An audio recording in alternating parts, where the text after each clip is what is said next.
Castrillo de Duero, septiembre de 1775.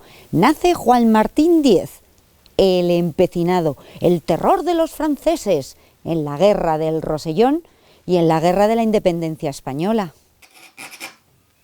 Uy, Nuria, es que los franceses no querían saber nada del empecinado, le tenían pánico. En la guerra del Rosellón no tanto, porque le pilló muy joven, pero le sirvió de mucho. Fue una guerra que hubo también entre Francia, la República Francesa, y el Reino de España con Carlos IV, que duró apenas 2 años, entre 1793 y 95. Pero nuestro querido amigo el empecinado, allá que se fue con 18 añitos, muy joven, ya que desde siempre le interesó la vida militar y aprendió un montón de cosas de esta guerra, que luego le servirían para después. ¿Para cuándo? Pues para la Guerra de la Independencia, en 1808. Sí, ya sabéis, cuando nuestro querido amigo Napoleón le pidió a Carlos IV, nuestro rey, que si para invadir Portugal podía pasar por España, que le venía mejor ir por dentro que coger un barco, ir por fuera y demás. Total, que Carlos IV dijo que podía salir mal y le dejó pasar. Lo que Napoleón no le dijo a Carlos IV, y Carlos IV no se podía llegar a imaginar, era que quería invadir también España y poner a su hermano Pepe Botella, digo a José Bonaparte, como rey de España. Carlos IV, al ver que la que se le venía encima, cogió y dijo: mira, voy a abdicar en mi hijo Fernando VII y que se coma el marrón él. Y sí, bueno, menudo, si Carlos IV mal, Fernando VII... Bueno, la cuestión es que comenzó una guerra cruenta, como todas, entre España y el invasor francés, los soldados franceses.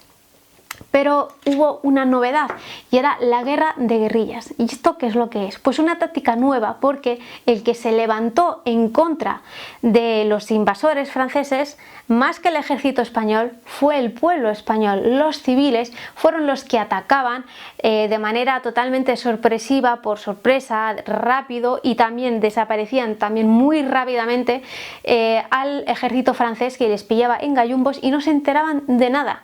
De hecho, contaban con la ventaja de que los españoles se conocían muy bien el terreno y los franceses no. Así, después de atacarles rápidamente, se podían escabullir y esconder en los montes y en los terrenos de alrededor sin que los franceses supieran a quién atacar.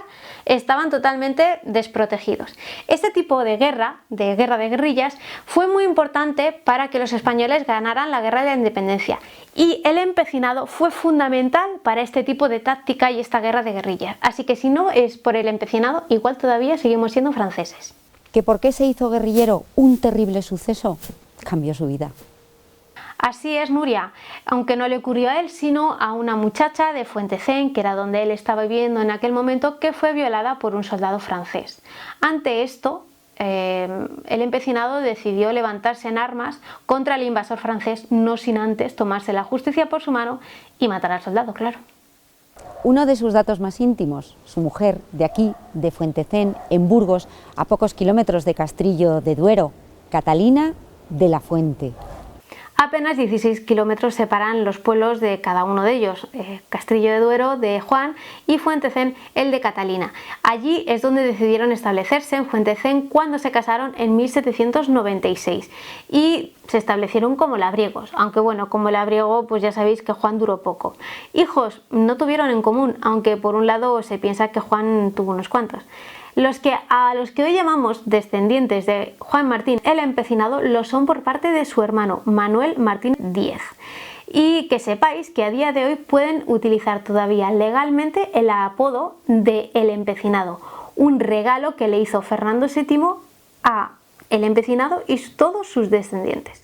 Su trayectoria: de labrador a guerrillero y a militar. En 1809 fue nombrado capitán de artillería. ¿Quién le iba a decir a un labriego castellano normal y corriente como Juan Martín que en 1814 le iban a nombrar mariscal de campo? Pero claro, es que no hizo más que cosechar, y nunca mejor dicho, un éxito tras otro en contra de los franceses. Así que estos éxitos militares tenían que tener un reconocimiento. Aunque le duró poco, porque Fernando VII, en cuanto los franceses se fueron de España, decidió volver a instalar el absolutismo. Y claro, fue en contra de los liberales como Juan Martín. Y de hecho, ¿qué es lo que hizo Juan Martín? Pues exiliarse a Valladolid, que él quería tener una vida más o menos tranquila. Pero dura poco la cosa, porque en 1820 Riego se levanta contra el rey y empieza lo que llamamos el trienio liberal. 3 años de mandato de los liberales con Riego a la cabeza, y también se adhiere Juan Martín. En estos 3 años Fernando VII intenta llevarse a Juan Martín a su bando, ¿sí? Le soborna con títulos nobiliarios y con grandes sumas de dinero, pero Juan Martín dice que no, que él es liberal y es fiel a su causa. Pero ya sabemos que le dura poco. Riego es derrocado 3 años después, y lo que tiene que terminar haciendo Juan Martín es exiliarse, pero esta vez se va a Portugal. Y ahí le dejaremos, que luego hablaremos de él. El cura Merino, otro afamado guerrillero de esta zona, fue asediado aquí, en Roa, y acudió en su ayuda nuestro guerrillero, el empecinado. Fue un ataque por sorpresa y, por supuesto, muy ventajoso. Pues sí, allá que se fue en 1813 a liberar Roa y a liberar al cura Merino, que era un guerrillero como él. Bueno, como él no, porque era un absolutista y era un sacerdote.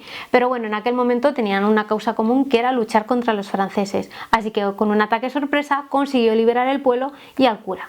Aunque sabiendo lo que luego le va a ocurrir en Roa, yo no sé si el empecinado alguna vez se arrepintió de liberar esa ciudad.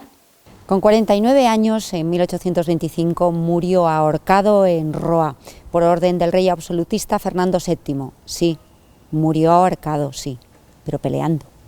Ay, Nuria, y tanto que murió peleando, ¿y de qué manera? Pero bueno, vamos a ir por partes. Le habíamos dejado en Portugal en 1823 exiliado.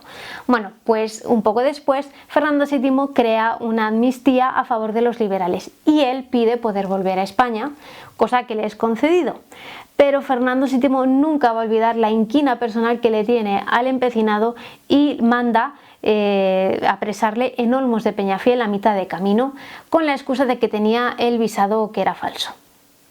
¿Qué ocurre? Que al final le llevan a Roa y allí está durante 2 años. ¿Os acordáis de Roa, la ciudad que ayudó a liberar? Bueno, pues allí es torturado y vejado de múltiples maneras durante esos 2 años que estuvo preso.